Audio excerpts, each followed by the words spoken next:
Om.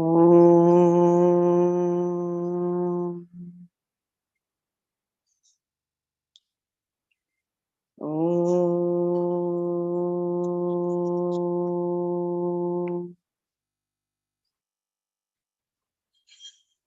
Om.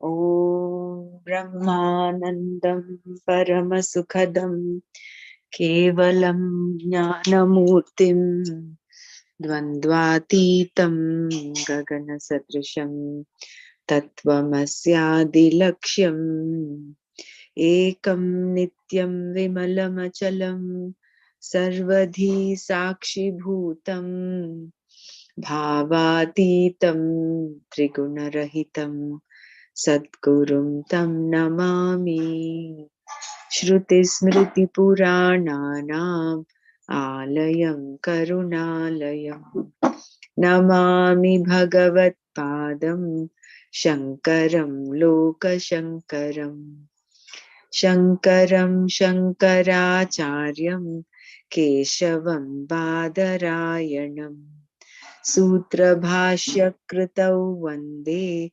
Bhagavantau Punah Punah Sada Shiva Samarambham Shankaracharya Madhyamam Asmadacharya Paryantam Vande Guru Paramparam Vande Guru Paramparam Om Sahana Bhavatu Sahanau Bhunaktu Sahaviryam Karavavahai Tejasvinavadhitamastu ma vidvishavahai Om Shanti Shanti Shanti Narayanam Namaskritya Naram Chaiva Narottamam Devim Saraswatim Vyasam Tato Jayamudirayet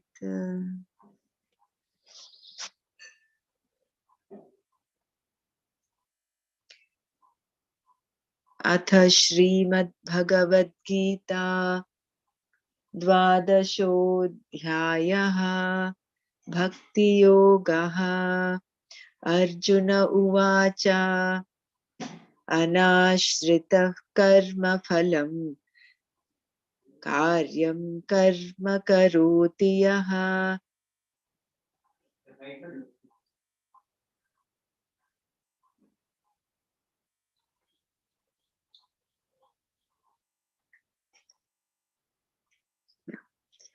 Bella, you can start.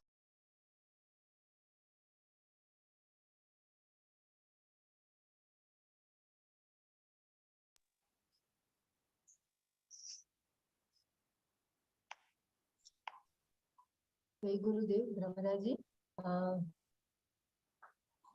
Yesterday we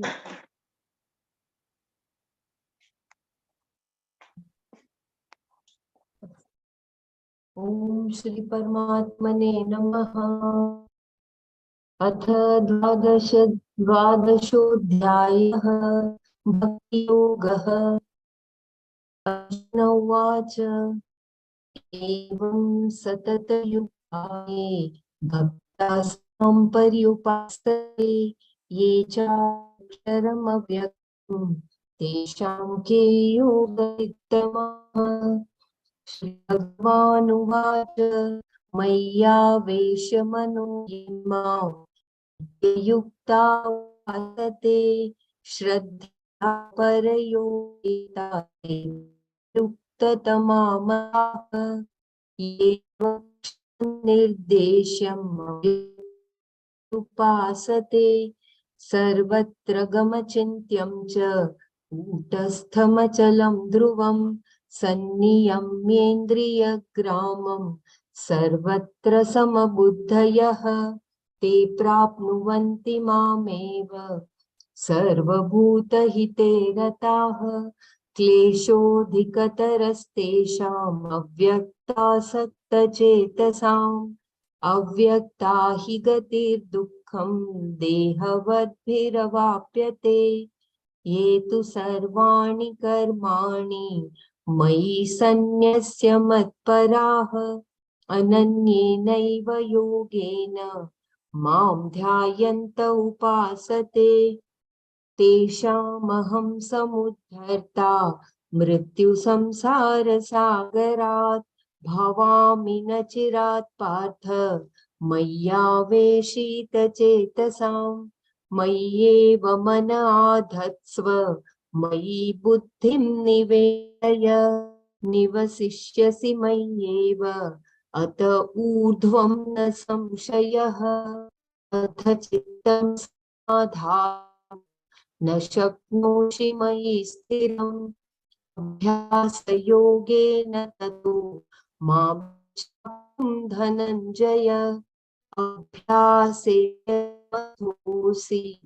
मत्कर्म परमो भव मदर्थमपि कर्माणि कुर्वन् सिद्धिमवाप्स्यसि तत्सत् Brahmaraji, yesterday, anyone else can say where did we stop yesterday, as I had to leave early? Where I should start from? I thought we will repeat a bit of that, no? The last few shlokas. So that was third and fourth, Brahmaraji. Yeah, third and fourth. Ye tvaksharama nirdesham. This one? Or this one was... Actually, we'll start from the beginning, because there was starting from Arjuna's question. What is Saguna Brahma Upasana, Nirguna Brahma Upasana? Let's get that clarity first, and then we'll move forward. Okay, astu. So we'll start from the beginning and then move on. If your internet is shaky, Sumaji is there. Maybe she can. Oh, wonderful. Yeah, Sumaji, kindly, yeah, because there is a notification when I was chanting also. So, Sumaji, if you can help us. Yeah. Dhanyavad. Dhanyavad. You are able to see the screen properly, no? It is fitted in your... Yes. Yes, okay. yes. Yeah. Jai Guru. Chapter 12, Bhakti Yoga. Introduction. In the 12th chapter, the topic is predominantly devotion, bhakti. Bhakti is from the root bhaj, used in the sense of service, dedicated action to Ishvara, who is in the form of dharma, is called bhakti. So I'll repeat what is bhakti. Bhakti is the dedicated action to Ishvara, who is in the form of dharma, and this is called bhakti. So dedicated action to dharma is bhakti. One who conforms to dharma and avoids adharma, looking upon it as Ishvara, is a bhakta, a karma yogi. Arjuna's question. The chapter opens with a question by Arjuna. Is it in the same vein as it is in the same vein as all his other questions in the Gita? His conflict lies in the fact that his mind is in sannyasa, but he is being called to duty. Everyone has such a conflict in one form or another.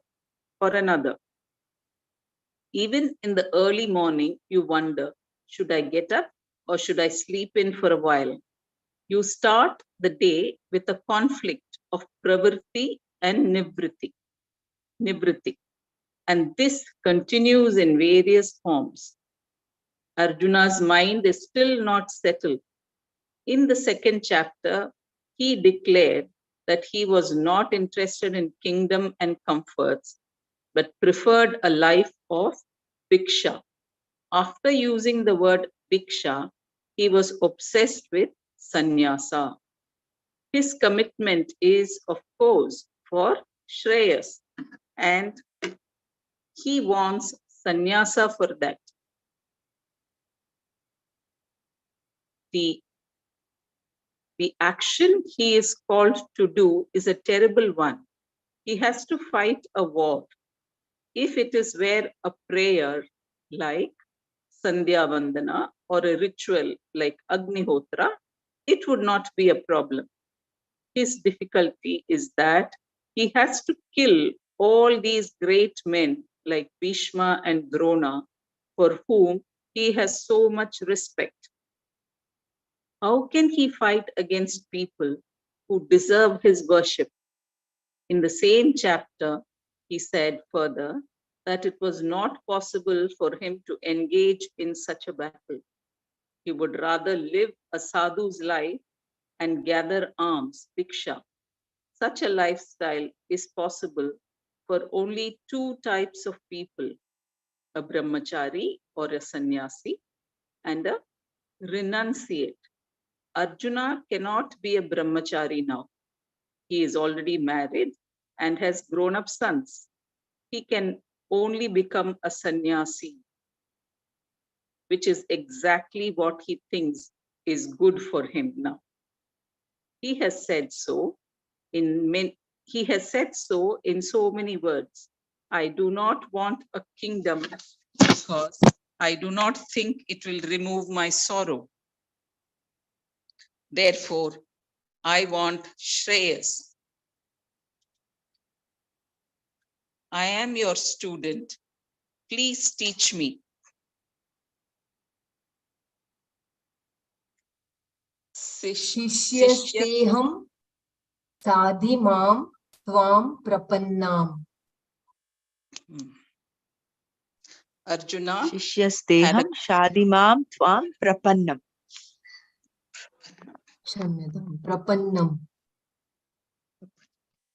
Sishyasteham sadhimam tvam prapannam. Arjuna had a commitment for this knowledge. He wanted Shreyas, not sannyasa, but he thought sannyasa would be more conducive to his gaining Shreyas. Then Lord Krishna taught him the nature of Atma in the second chapter. He also told him that all the Vedas talk about ends within samsara, not going beyond the three gunas. Therefore, he said, Arjuna, may you become one who is above these three gunas. Nistraigunyo bhavarjuna. Nistraigunyo bhavarjuna. Then he told him to get up and fight. Tasmat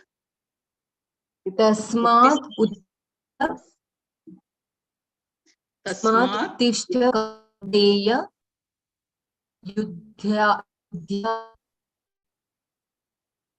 nishya. Kriti nishya. Krita nishya.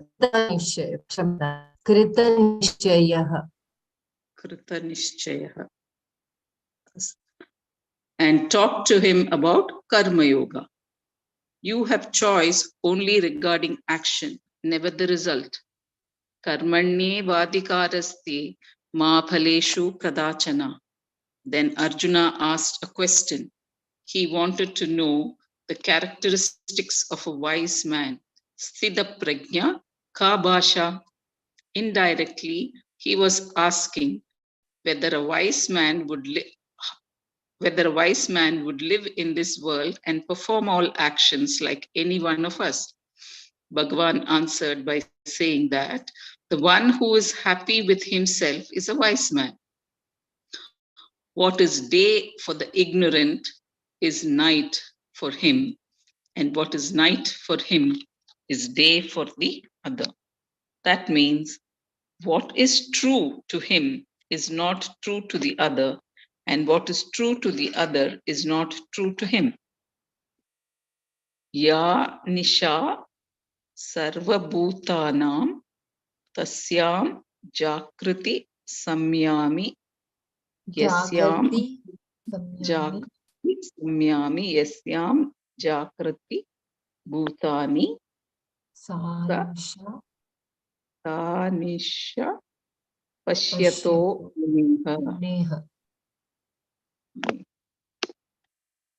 When that is so, how can one describe a sthita pragya to one who is not a sthita pragya? Beautiful.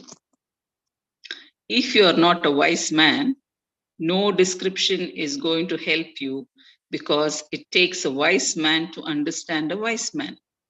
And if you are already a sthita pragya, you do not need to have him described to you.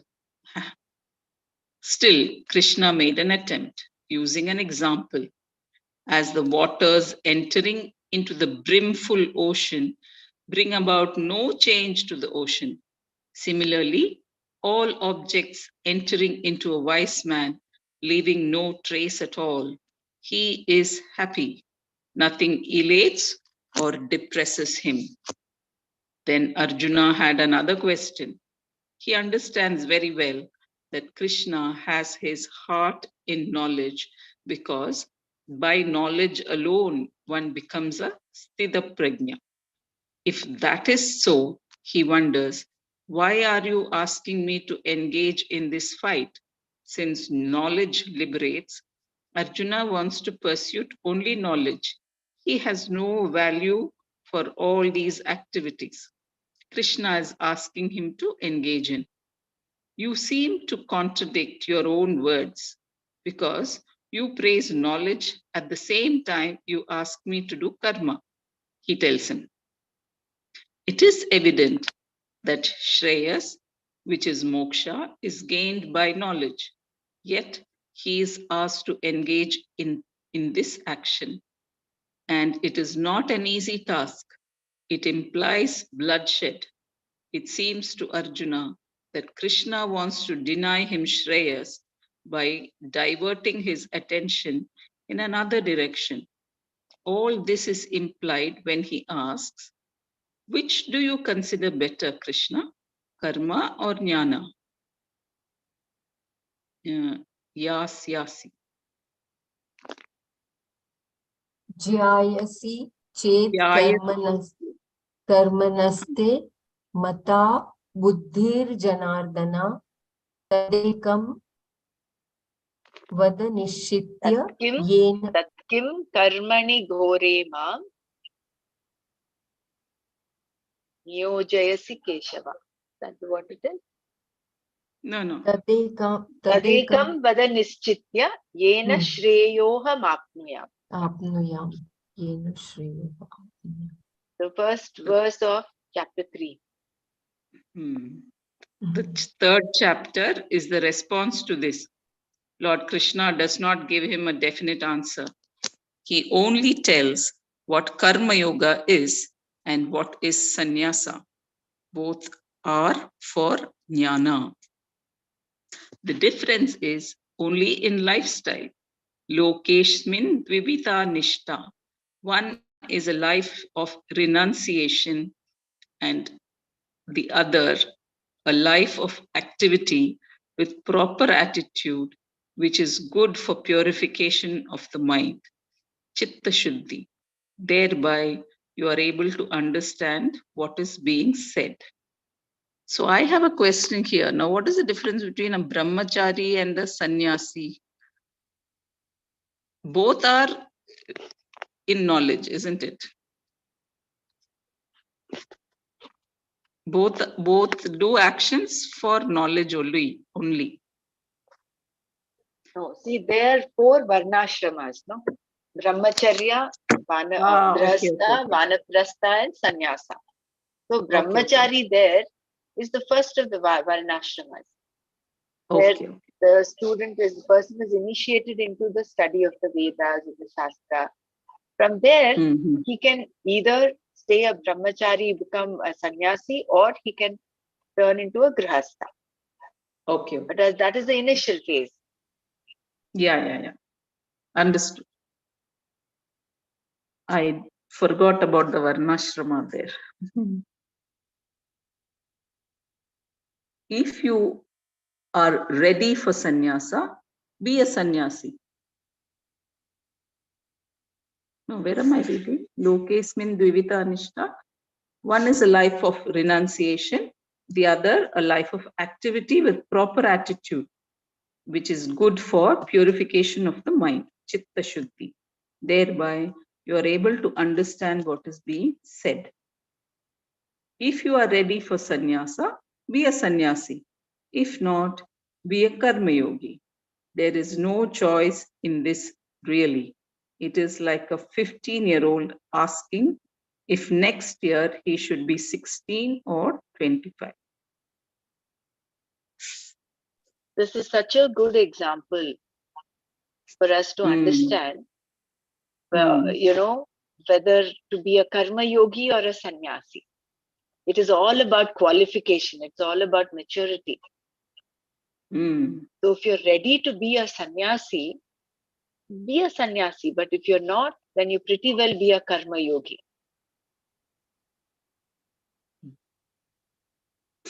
Sannyasa is maturity. And to gain maturity, you have to go through karma yoga. Therefore, between sannyasa and karma yoga, there is no choice. It is entirely decided by what you are ready for. Krishna carefully explained karma yoga and sannyasa, hoping Arjuna would not ask this question again. But after waiting for some time, in the 5th chapter, Arjuna asked the same question in a different form, hoping perhaps that Krishna has forgotten his original question. He asked, "You are praising both yoga and sannyasa. Krishna, between the two, please tell me definitely which one you consider to be better, sannyasin, karmanam, Krishna, sannyasam, karmanam, Krishna, punar yogam, cha, samshasi yachreya etayorekam tanme bruhi sunishchitam." Initially, he asked about knowledge and karma, and here he calls it sannyasa and yoga. It is the same question with a different terminology. Again, Lord Krishna does not answer directly. He says, what is achieved by the sannyasis is also accomplished by the karma yogis. Yet sanyaya Sankhyeha prapyate sthanam tat yogairapi gamyate. And further, one who looks at both sannyasa and karma yoga as the same means for one common end, he alone sees ekam sankyam cha yogam cha pashyati sapashyati. So only one who looks at both sannyasa and karma yoga as the same means for one common end, he alone sees. Is the question different from others? Here is the 12th chapter. Here in the 12th chapter, Arjuna asks the same question in a slightly different form. He wants to know which of the two groups of people are better. Those who pursue Nirguna Brahma, meaning they pursue knowledge of Atma, being Brahman, free from all attributes, or those who worship the Lord in the cosmic form, which he has just seen in a way. The Karma Yogi does his duties towards the family, society, his country, and even the Devatas with Ishwararpana Buddhi and meditates upon Saguna Brahma. None of these duties exist for a sannyasi. His life is one of dedicated pursuit of knowledge, nothing else. He also declares his pursuit with external symbols like the kashaya, the ochre robes, the rudrakshamala, and Kamandalu. He takes sannyasa by performing a stipulated ritual in which he takes an oath that he will no longer be a cause of fear for any living being, including plants, animals, human beings, and all the devatas. He gives abhaya to all of them, and he pursues Nirguna Brahma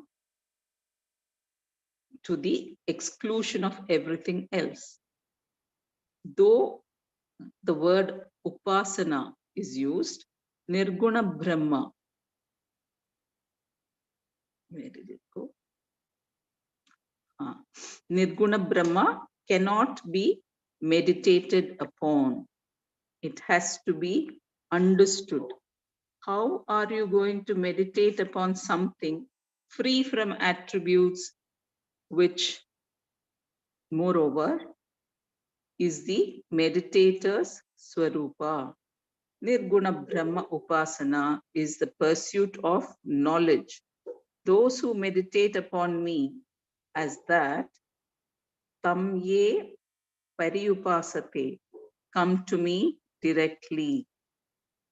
Temam evanti, evayanti, temam evanti. They are me, because what they are meditating upon is Atma, and I am the Atma of everyone. Knowing that they are me, they are non-separate from me, Bhagavan says. Instead of phrasing his question with reference to their activity, Arjuna has worded it in terms of their meditation. But it is the same question in terms of lifestyle. Arjuna's question was whether sannyasis was better or karma yoga. Sannyasa was better or karma yoga. But here, the question is asked in terms of topic of meditation. For the karma yogi, the topic is Saguna Brahma Ishvara. For the sannyasi, it is Nirguna Brahma. What is the difference between this question and Arjuna's question in the third and fifth chapters? There is no difference. In the 8th chapter, he words it differently, still asking whether tyaga, meaning karma phala tyaga, is better than sannyasa. Again, Lord Krishna continues to answer him at last, continues to answer him until at last his questions come to an end. In the 18th chapter, Arjuna says, my delusion is gone. I have recovered my senses and will do as you say. Nashto mohaha smriti labdha. Nasto mohaha smritir labdha. Karishye vachanam tava. So I will do as you said, as you say, because I have now recovered my senses and my memory, no? My delusion is gone. Because this chapter is called Bhakti Yoga, it is a common misconception that this is yet another yoga. Yoga here, as in all the other chapters, means topic. There is no independent means called Bhakti Yoga. Lord Krishna has made it clear that freedom is through knowledge, and there are two lifestyles one can adopt while in the pursuit of that knowledge, sannyasa or karma yoga. Both have the same end. So what is achieved by the sannyasi is also accomplished by the karma yogi. The one who sees both of them as the same, a means for one common end, he alone sees ekam shankyam cha yogam cha. Ya pashyati sapashyati. In spite of that, should we read this is from the chapter 5, verse 5. yeah.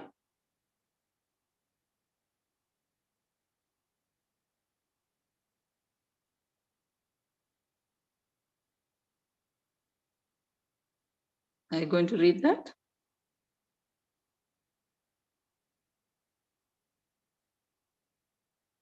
Yeah, just 2 minutes. Yeah. यत्साङ्ख्यै प्राप्यते स्थानं तद्योगैरपि गम्यते एकं साङ्ख्यं च योगं च यः पश्यति स पश्यति.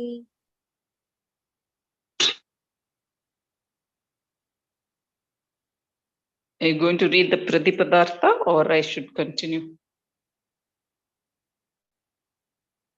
I was just thinking that another shloka was from 18th chapter 73. My delusion is gone.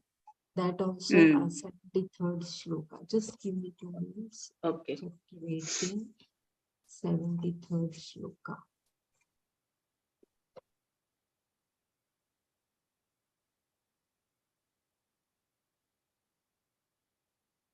Arjuna Uvacha Nashto Mohasmrutirlabdha Prasadanmayachyuta Sthitosmi Gata Sandehaha Karishye Vachanam Tava.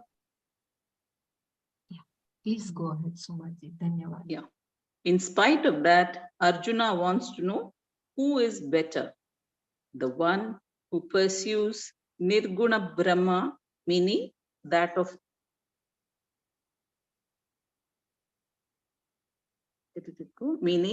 knowledge of Atma, or the one who worships the cosmic form, the Karma Yogi, who is doing Saguna Brahma Upasana, the one who worships Ishvara as one who is in the form of the whole universe and conforms to the law of Dharma, looking upon it also as Ishvara, is a Karma Yogi, a devotee. There are a lot of people who follow Dharma, but they do not look upon it as Ishvara. They have understood that what they expect of others is expected of them and act accordingly to avoid conflict. Though they are in conformity with Dharma, they are not Karma Yogis. If they do not accept Ishvara, because when Dharma is not looked upon as Ishvara, there is no Ishvararpana Buddhi. The Karma Yogi, however, not only offers all his actions to Ishvara, he meditates upon Ishvara. Both are worshippers of Ishvara. Any ritual like Agnihotra is a worship. And if it is combined with Upasana, a mental action, it is an even more efficacious worship. Every form of worship comes under Karma Yoga, whether it is simple repetition of the Veda or mental repetition of a prayer. It is a karma. So, Karma Yoga is not merely service, it is any activity performed with Ishvara in view, including prayer and meditation. Karma is threefold: mental, oral, and physical.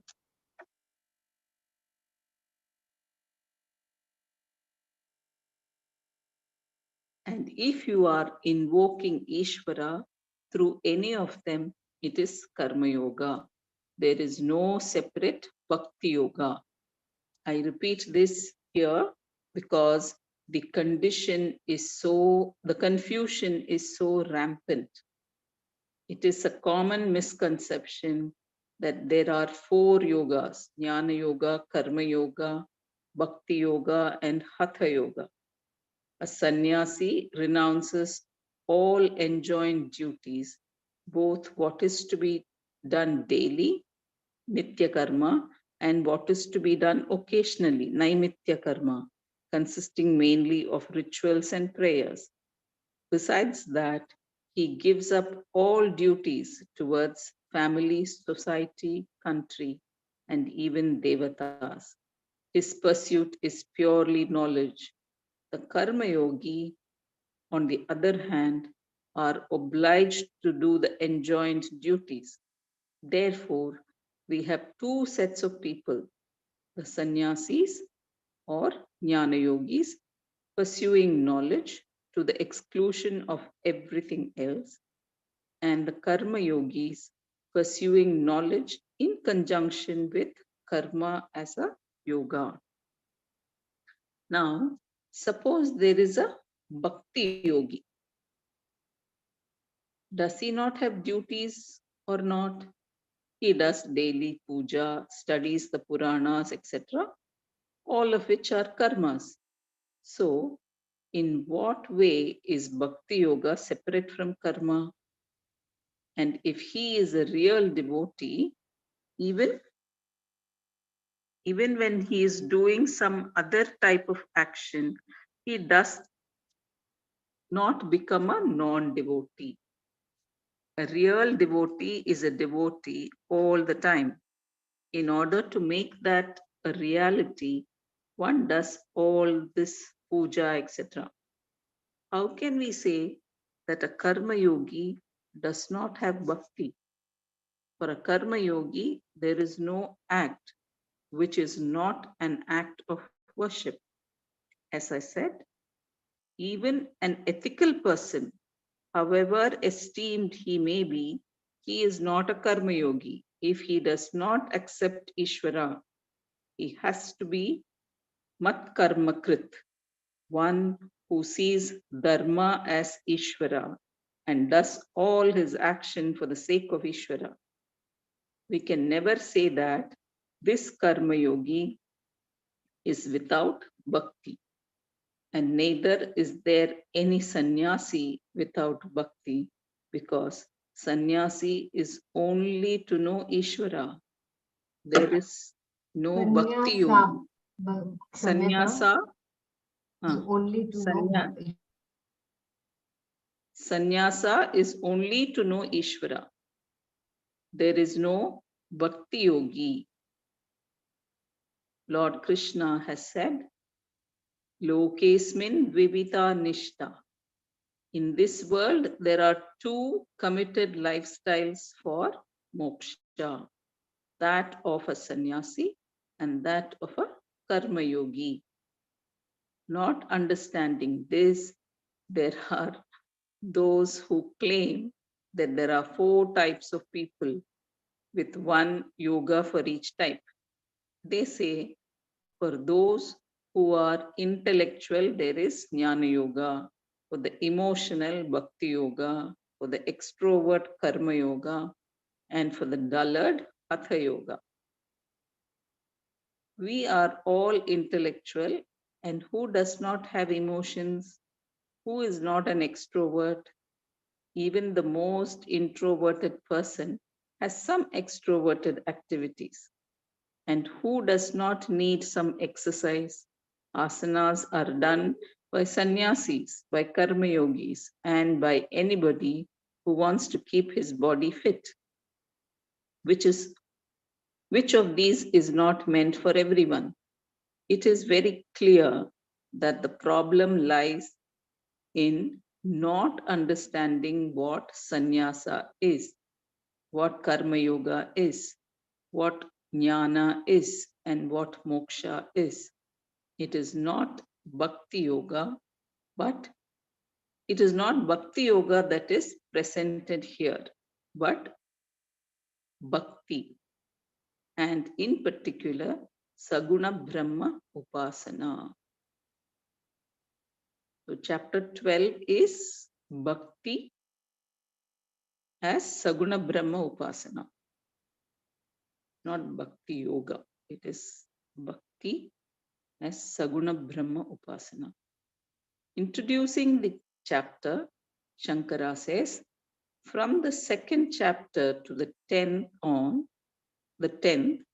Vibhuti Yoga, the pursuit of Paramatma, which is Brahma, that is not subject to change, Akshara, in which all upadhis are negated and which is without any guna, was discussed. Besides that, Ishvara's vibhutis were also pointed out. His Aishwarya, overlordship, omniscience, and so on. That Ishvara was there in the beginning and who is in the form of the entire Jagat was shown in the 11th chapter as the one to be meditated upon by those karma yogis who are mat karma krit. Arjuna now has a question about this. Arjuna uvacha evam satatayukta bhaktasvam paryupasate ye chapyaksharam avyaktam tesham ke yoga vitamaha.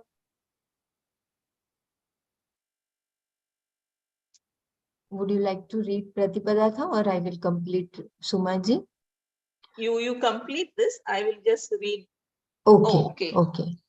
Arjuna Uvacha said, Ye bhaktaha, those devotees who evam satata yuktaha are constantly committed in this manner.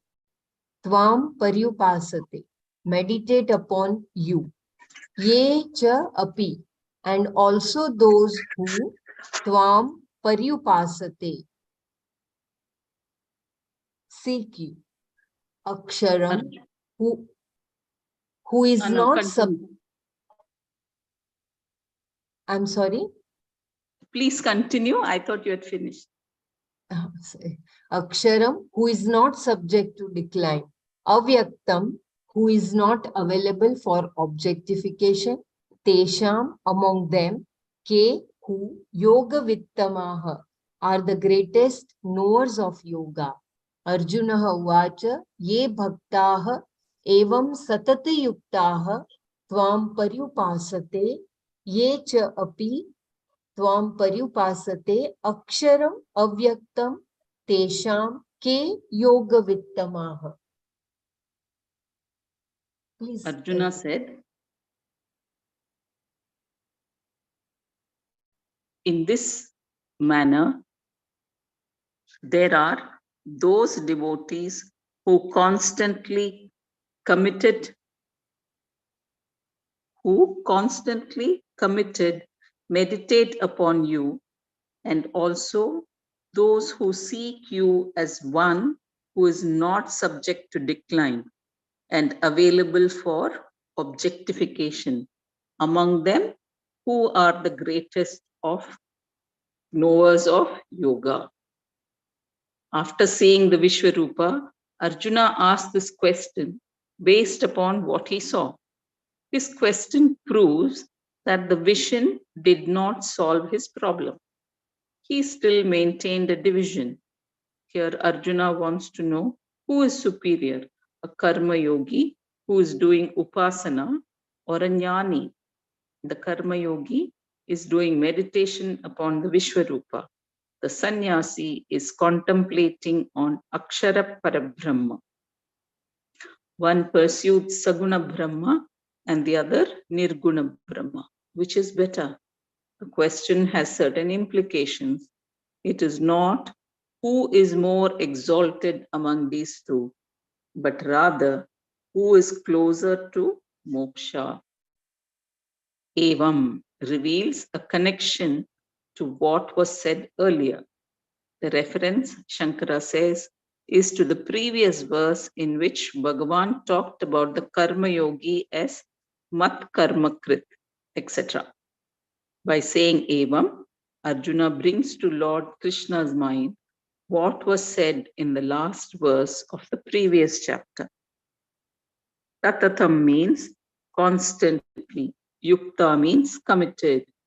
Those who are constantly engaged in this manner, evam satata yuktaha, performing all actions for Bhagavan, living a committed life of karma yoga, as explained in the previous verse. They are bhaktaha, devotees, because they perform karma with Ishwararpana buddhi.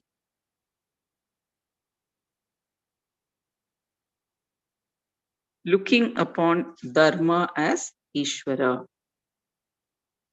Defining bhaktas, Shankara says, Ananya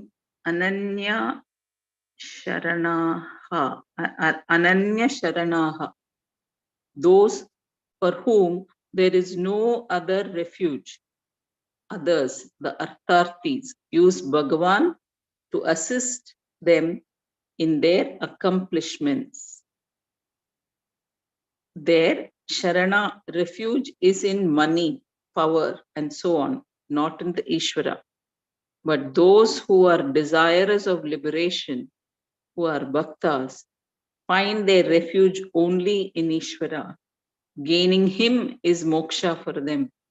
Besides doing karma, they meditate, paryupasate, upon Bhagavan as one who is everything, as was shown in the Vishwarupa Darshana. This chapter reveals many things, but it can be the most confusing chapter in the Gita. Understanding it requires a lot of background. You must know what is upasana, dhyana, karma, yoga, and jnana to understand it. What is said here could not have been said earlier because all these things have to be covered. The karma yogis who meditate are one group. The other group, he says, are those who pursue Brahman, that is not subject to change, akshara, and not available as an object, avyakta, which is the nature of Atma. Of these, Arjuna wants to know who are the ones who are nearer to moksha. Saguna Brahma and Nirguna Brahma. Throughout the Gita, Bhagavan is described as Akshara, that which is not subject to decline. Na Sharati iti akshara and Na Ksharati iti Aksharam. And Avyakta, that which is free from all upadhis, because it has no attributes. But earlier in the 10th and 11th chapters, it was described as having attributes, Saguna Brahma. Do we have two Brahmans? No. We have only one Brahman whose Swarupa is Nirguna, free from everything, pure consciousness. It becomes Saguna because of the Upadhi of Maya. Saguna Brahma has attributes. Nirguna Brahma does not have. This is the difference. So Nirguna Brahma is pure consciousness without attributes. Saguna Brahma is consciousness with the upadhis, with the attributes. Avyakta can mean that which is not manifest or that which is not available as an object. What is unmanifest can be the cause. What is unmanifest can be the cause, Maya. The Karana Maya is unmanifest and therefore Avyakta. But here, Shankara gives the meaning of Avyakta as that which cannot be objectified. Akarana Gochara. Akarana Gochara. Akarana Gochara. Akarana Gochara.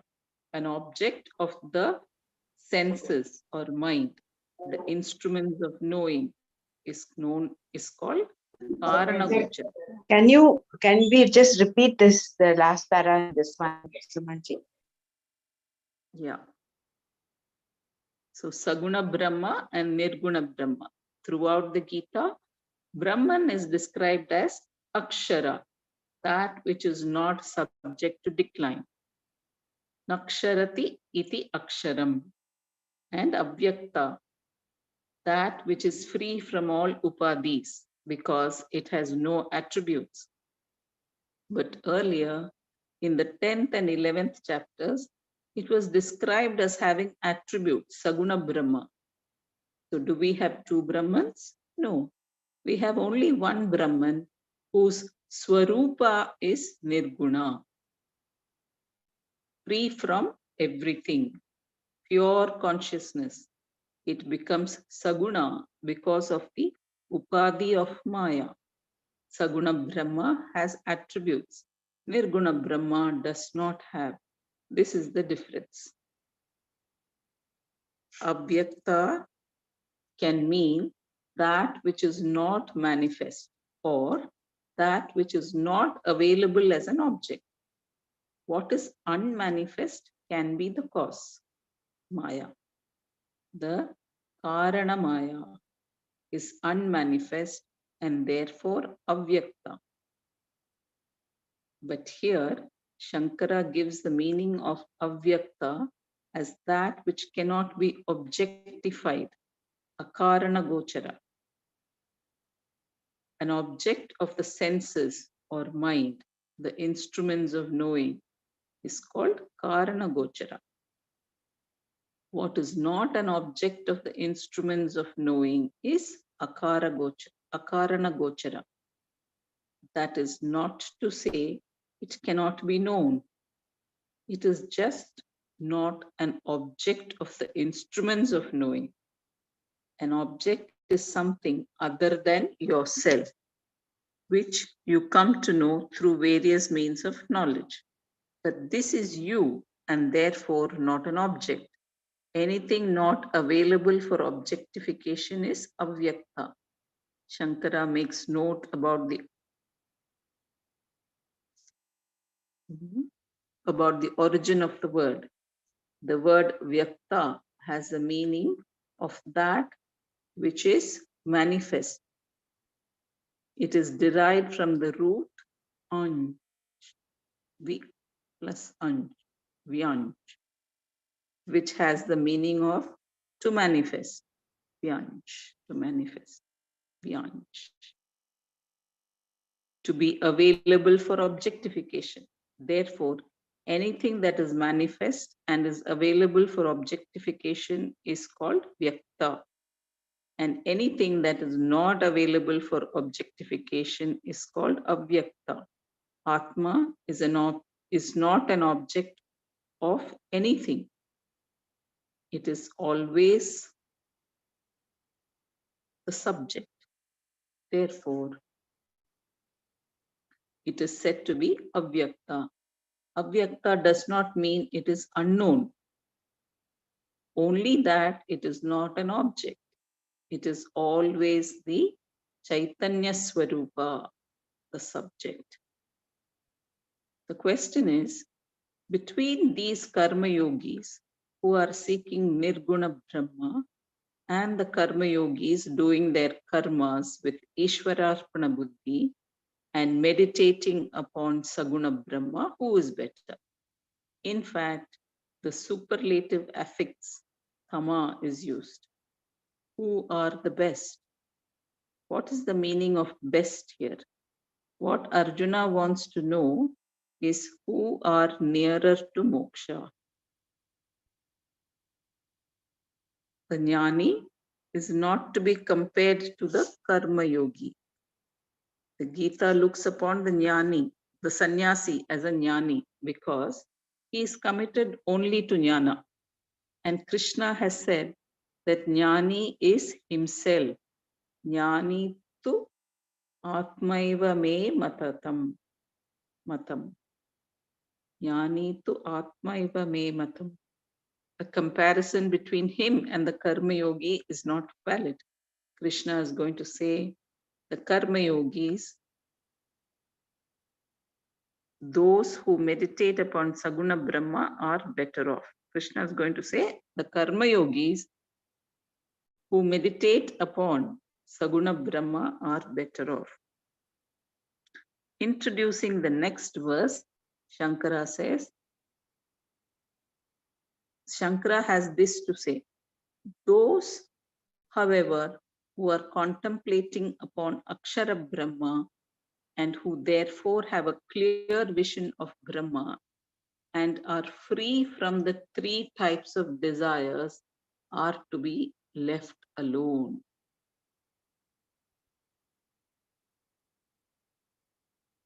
They are already sannyasis, so let us not talk about them here, because as Bhagavan has said, they are myself.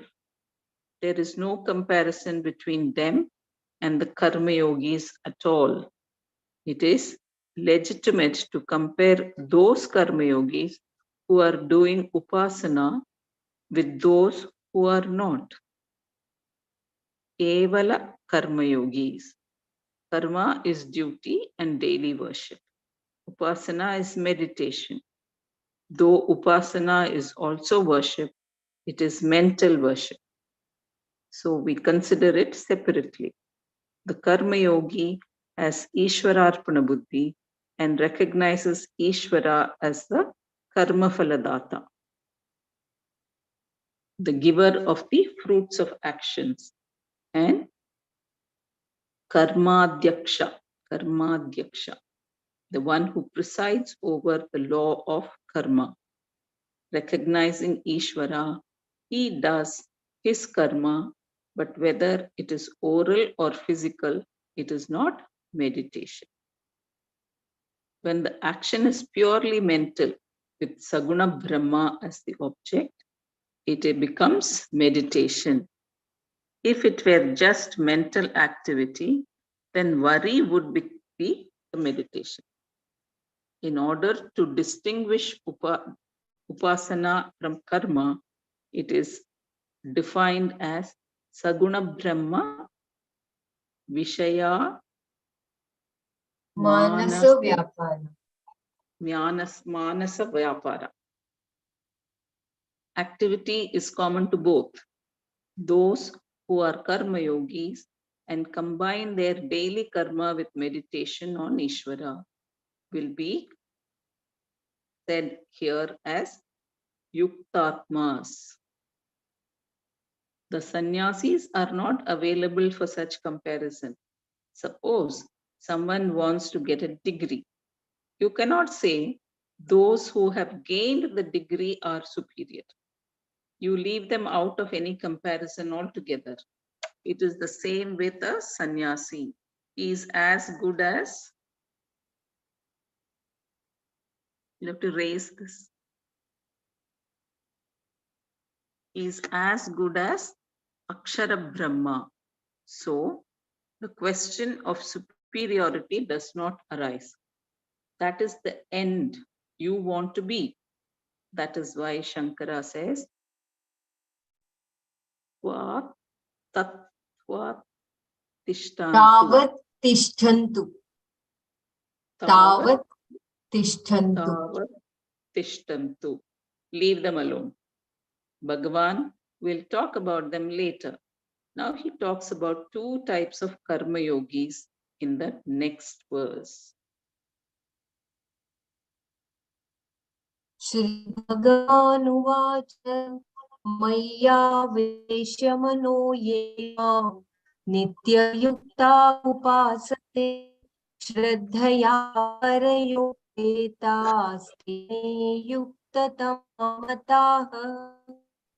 Ye, those who Shraddhaya Paraya, with unflinching faith, Upetaha, are adored, Mayi, Mana, the mind, Aveshya, Nitya Yuktaha, being ever united, Mam, me, Upasate, meditate, Te, they, Yukta Tamaha, as the most exalted, Me Mataha, are considered by me. Ye shraddhaya paraya upetaha mai manah aveshya nityayuktaha mam upasate te yuktatamaha me mataha. Sri Bhagavan said, endowed with unflinching faith, their minds committed to me, being ever united with me, those who meditate upon me are considered by me as the most exalted. This is my vision. I'll repeat this. Endowed with unflinching faith, their minds committed to me, being ever united with me, those who meditate upon me are considered by me as the most exalted.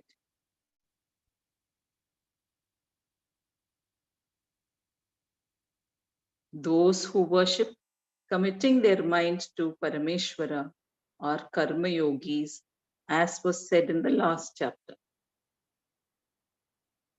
Shankara says that they are devotees of Ishvara, who is the Lord of all yogis and all exalted devatas, the one who is all-knowing, Sarvajnana, and whose vision is not blinded by the affliction of raga and so. Vimukta raghadi klesha timirar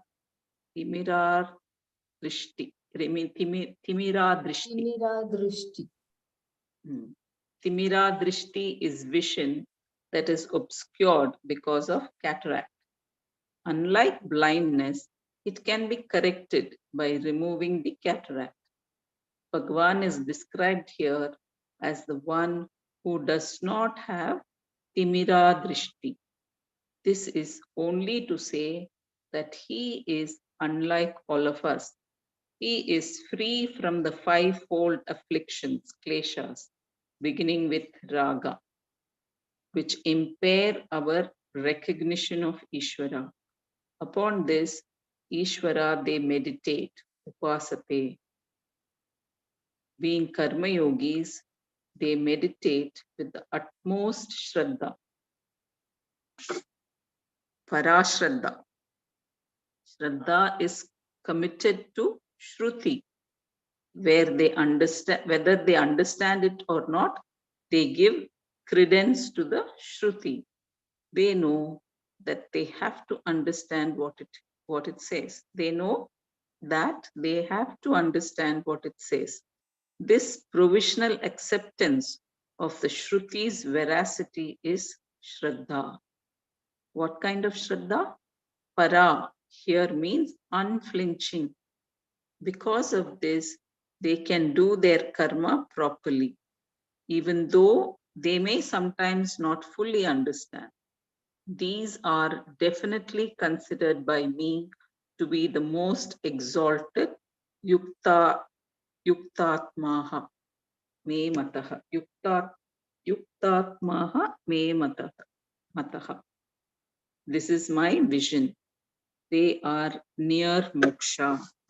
Although those who worship Apyaktam Aksharam Brahma are not different from Bhagavan himself, he does not want Arjuna to emulate them.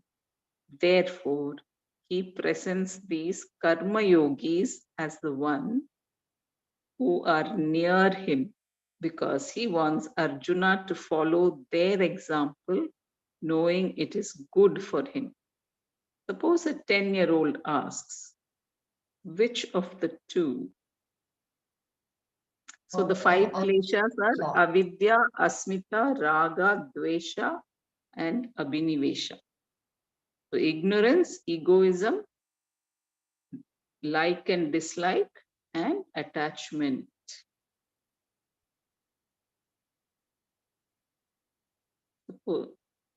Yeah. A 10-year-old asks which books he should read, Shakespeare's original plays or stories from Shakespeare written for children. You will recommend the children's book because it is suitable for the child. He will understand it and learn something from it. That is the point here. The very fact that Arjuna asks which is better indicates that he needs to follow Karma Yoga. That is better for him. So Bhagavan says, Karma Yogis who are doing Upasana are Yuktatmas. Does that mean the others are inferior?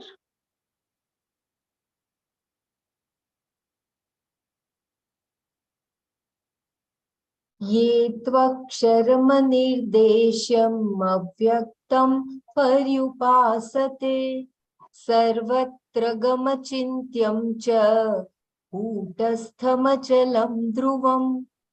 Tu, however, ye, those who paryupasate, contemplate upon, aksharam, that which is not subject to decline, anirdeshyam, which is not describable, avyaktam, not available for objectification, sarvatragam, all pervasive, achintyam cha, and not an object of thought, kutastham, which abides in Maya, achalam, which does not move, dhruvam, which is eternal. Tu ye paryupasate aksharam anirdeshyam avyaktam sarvatragama achintyam cha kutastham achalam dhruvam. However, those who contemplate upon that which is not subject to decline, not describable, not available for objectification, all pervasive, and not an object of thought, which abides in Maya, does not move, and is eternal.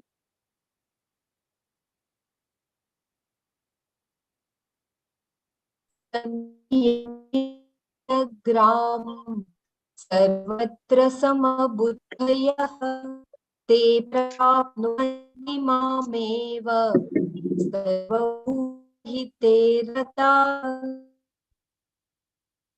I'm really the beginning of voice. Sanniyamya, having complete mastery over Indriya Gramam, the two sense organs, Sarvatra, always, Sabuddhaya, those who equal-minded, Sarva Bhuta Hite Ratah, those who take delight in are disposed to the welfare of all beings. They apnuvanti, they gain mam eva, me alone. Sanniyamya indriyam sarvatra buddhayah sarvabhutahite ratah te prapti mam eva. Having complete mastery over the group of sense organs, those who are always equal-minded and take delight in are disposed to the welfare of all beings, gain me alone. Actually, we need to continuously read 3 and 4 together. No? The third and the fourth. Yes, they are combined. You should have read together. Yeah, I'll just read the meaning together. Yeah, okay. Yeah.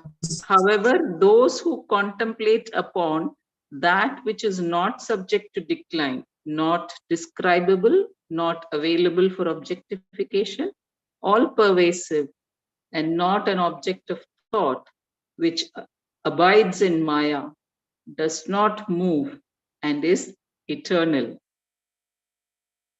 Raise it. Having complete mastery over the group of sense organs, those who are always equal-minded and take delight in are disposed to the welfare of all beings, gain me alone.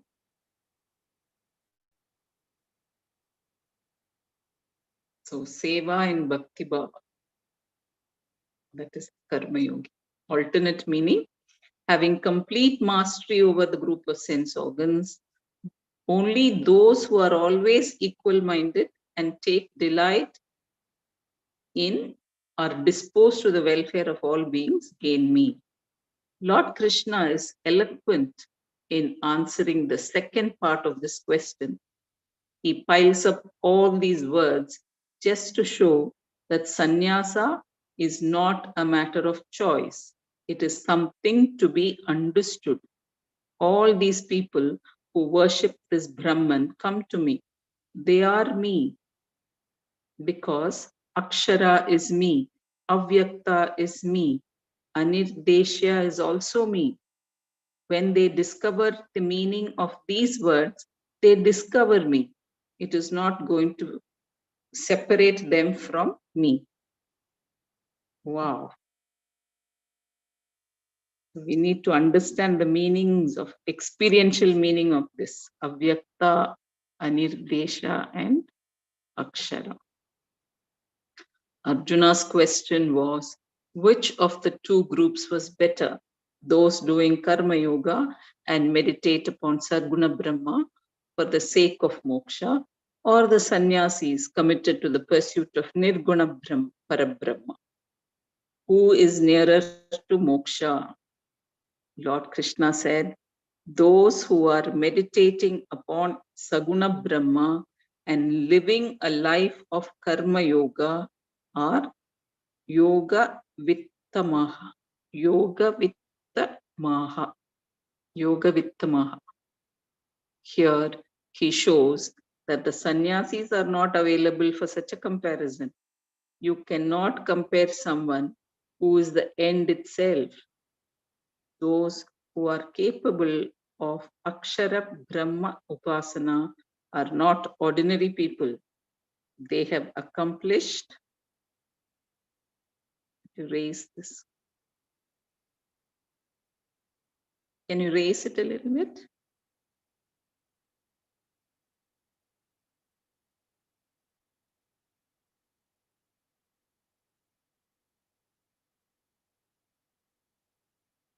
They have accomplished what these others are trying to achieve. Arjuna's question is like the one once posed in the court of Akbar. Among the rivers in India, which is the most sacred? Everyone said Ganga. But one man named Birbal said it is not Ganga but Yamuna. Everyone turned against him, quoting the Shastra to prove that Ganga was the most sacred. Then he reminded them that the question was among the rivers which is the most sacred, and argued that it was Yamuna because Krishna was born and raised on its banks. Since it was sanctified by his presence, Yamuna is the most sacred among the rivers. When asked, what about Ganga, he answered, who says Ganga is a river? Ganga is Jnana itself. It is not a river and therefore cannot be compared with other rivers. Similarly, there are many types of people doing karma. Some are Nastikas. They do not believe in God at all. They are both ethical and unethical Nastikas. The ethical being superior to the unethical. Then there are the believers, the Astikas, devotees who are worshipping Ishvara and doing their karmas. This appreciation of Ishvara not only indicates a certain maturity, so they are superior to the Nastikas. Among them, some resort to Ishvara only when they are in distress, the Artha Bhaktas. Better than these are others who turn to Bhaktas. Artha means in pain. Okay. Artha Bhakta. So, those who resort to Ishvara only when they are in distress, the Artha Bhaktas. Better than these are others who turn to Bhagavan not only in distress, but also when they want to accomplish something, the Artharthi Bhaktas. Still better are the Karma Yogis who want moksha, which means they want Ishvara. And among these are those who not only live a life of Karma Yoga, but also do Upasana, meditation on Saguna Brahma. They are the best. Yoga Vitta Maha. Yoga Vitta Maha. This is the answer given by Lord Krishna.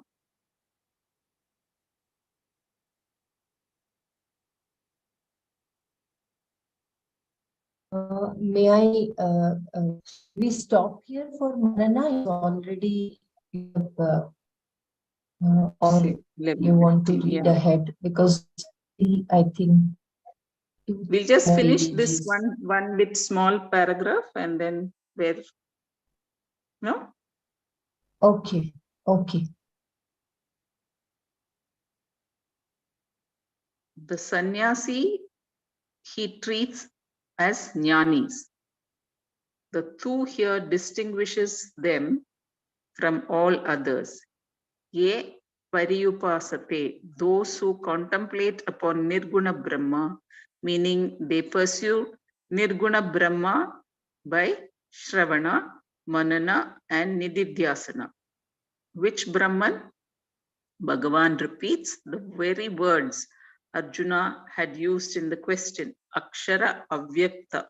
Akshara means that which is not mutable. It is never subject to change. These sannyasis contemplate upon Akshara Brahma. Then it is Avyakta, not available for objectification as an object of perception. When that is so, how can you describe it? You cannot say it is like this or that. It is anirdeshya, not describable. That is why all these words are negative. Akshara, avyakta, etc. It is not possible to describe because it is not an object of a given word. Ashabda gochara. Elsewhere, Shankara says, when Brahman is everything and is independent of everything, what word can you use? Any word will be inadequate.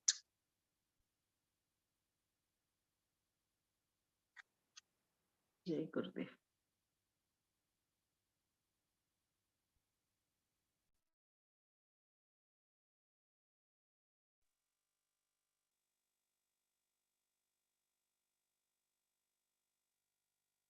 I'll just read the shloka.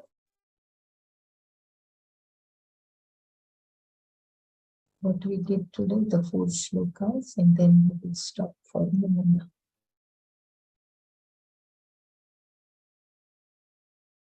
Arjuna Uvacha Evam Satatayuktaye Bhaktasvam Paryupasate Ye Chapyaksharam Avyaktam Tesham Ke Yoga Vittamaha. Arjuna said, in this manner, there are those devotees who constantly meditate upon you, and also those who seek you as one who is not subject to decline and not available for objectification. Among them, who are the greatest knowers of yoga?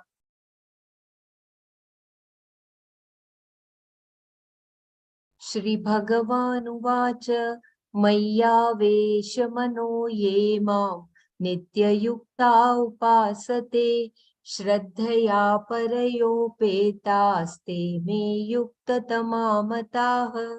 Shri Bhagavan said, endowed with unflinching faith, their minds committed to me, being ever united with me, those who meditate upon me are considered by me as the most exalted. This is my vision.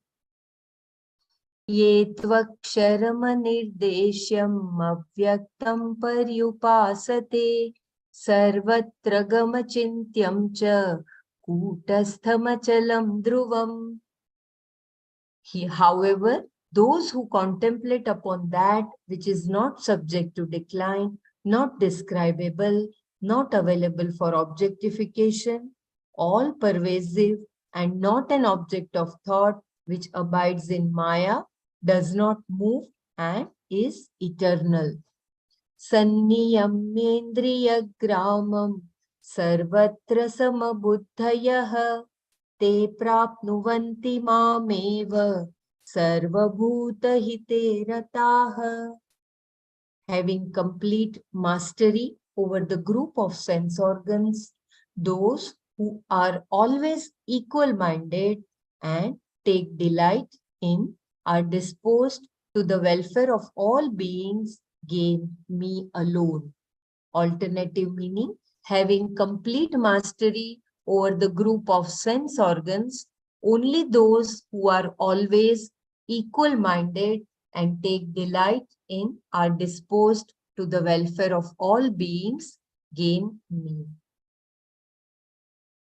So I think we will stop here and then we will share. Kindly share your takeaways. We'll close eyes for a few seconds and then we will share our takeaways for today.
Jai Gurudev, my takeaway is Bhagavan is very patient, very compassionate, and very honest in teaching Arjuna what is the best for him. Though earlier Arjuna had asked, which is best for me, Karma Yoga or Sannyasa. And Krishna had explained what is Karma Yoga and Sannyasa Yoga. But here Arjuna very cleverly was asking, which is better for moksha. But Krishna did not answer it like that, but he said what is best for Arjuna to take up Karma Yoga. And yet he answered Arjuna's question of who is closer to moksha. It was very, very, felt very, what shall I say? Krishna had such compassion to answer Arjuna's question and yet keep him focused on what he needs to do.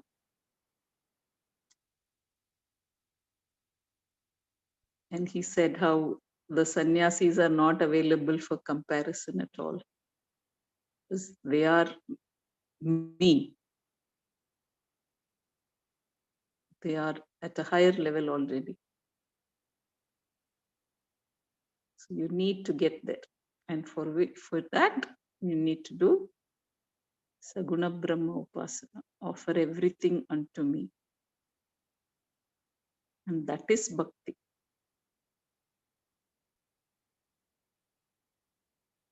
Karma Yoga with that seva is bhakti. Ishwararpana Buddhi is bhakti. So I got that very clear now. Because earlier I used to think bhakti is something else which you can do without getting into karma yoga or all that. But bhakti is karma yoga with Ishwararpana buddhi. Thank you.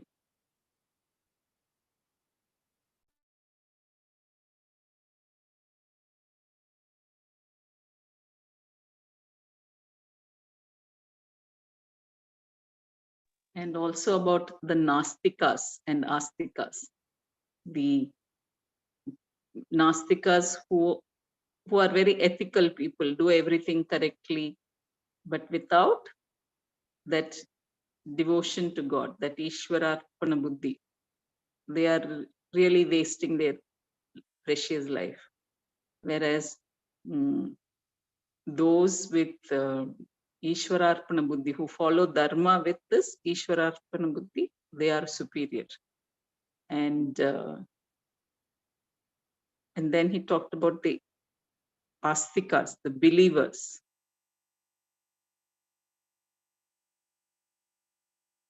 So that also got a little clearer. So you have two types of nastikas. No, you have one nastikas. Wait. You have one. Ethical you have and non-ethical. Ethical and non-ethical. Correct. Nastikas who are ethical and non-ethical. They are the two types. And the ethical ones are actually wasting their life because they are not having that Ishwararpana buddhi. Now, this ethical ones, along with Ishwararpana buddhi, are the Nastikas. The Astikas, sorry. The Astikas, the believers. So the ethical. What is the difference between ethical, non-ethical Nastikas? Ethical are the ones who follow the dharma. Okay. Like do their duty to the family, so all that. But they are not devoted to God. They don't believe in God. They're just doing their duty. Duties. Whatever. That is the ethical. Ethical. The other Nastikas who don't believe in God, but they do adharma. They are the non-ethical. Unethical Nastikas. Unethical Nastikas. Right. Now, ethical Nastikas with belief become Astikas. And that is where we need to be to receive grace of God. Because when we do everything with that Ishwararpana buddhi, definitely he says they are very close to me. They are better, he tells Arjuna. And he tells Arjuna that is the best for you to do all your work, offering everything unto me.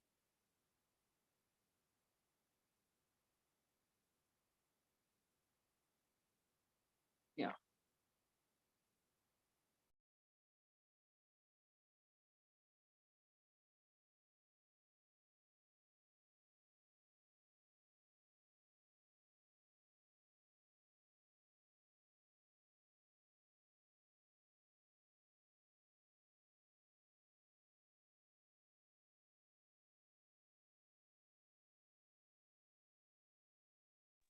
And he also says that there is no difference between a sannyasi's goal and a karma yogi's goal.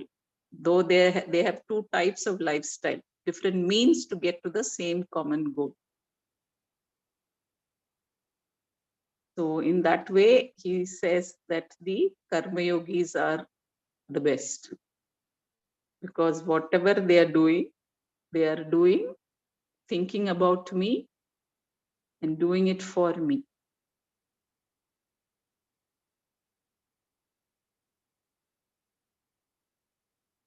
And to get to that level, we need to do all our meditation, sadhana, all that.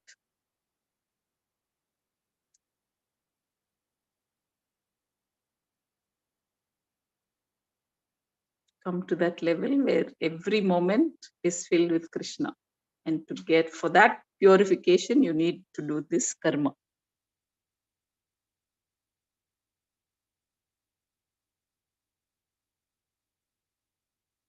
Swadharma and Swakarma.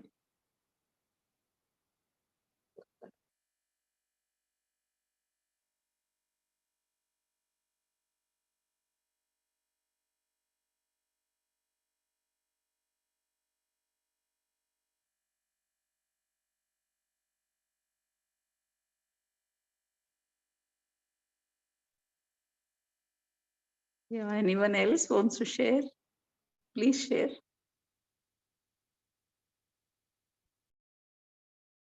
Yeah, Dhanyavad Sumaji. Very beautiful. You summarized already very nicely. I just want to remind that Akbar Birbal's story that was also so beautiful. Compare that river Ganga is not comparable. It itself is Jnana. And Yamuna is superior, he counted, because the Lord was born there.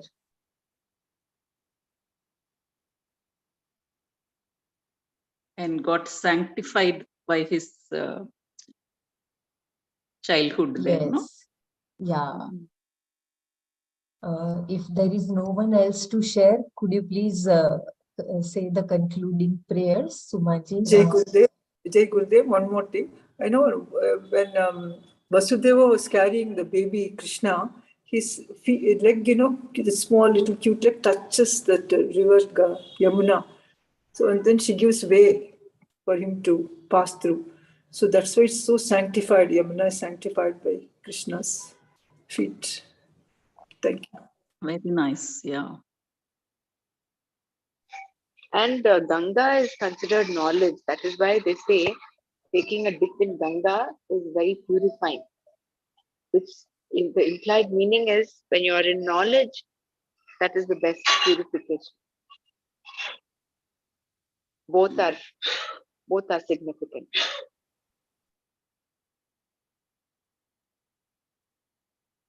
And this doing our Swakarma is for that purification and to get to that maturity where you can experience what is Avyakta, Akshara and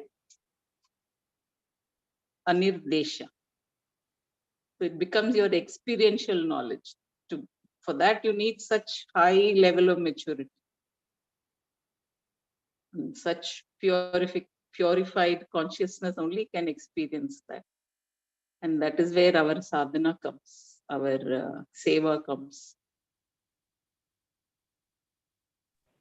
And Jnani is Brahman is said, you see. So he cannot compare. That is what, therefore, he says we cannot compare the sannyasa. He is completely a Jnani. Here, the Karma Yoga, which gives the moksha. That's what, which is Arjuna was asking. So we cannot compare that sannyasa and this.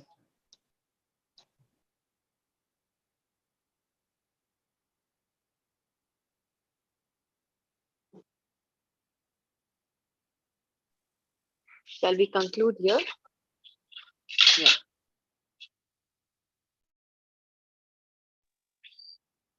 Om Loka Samasta Sukhino Bhavantu. Om Shanti Shanti Shanti. Om Tat Sat Shri Krishna Arpanamastu.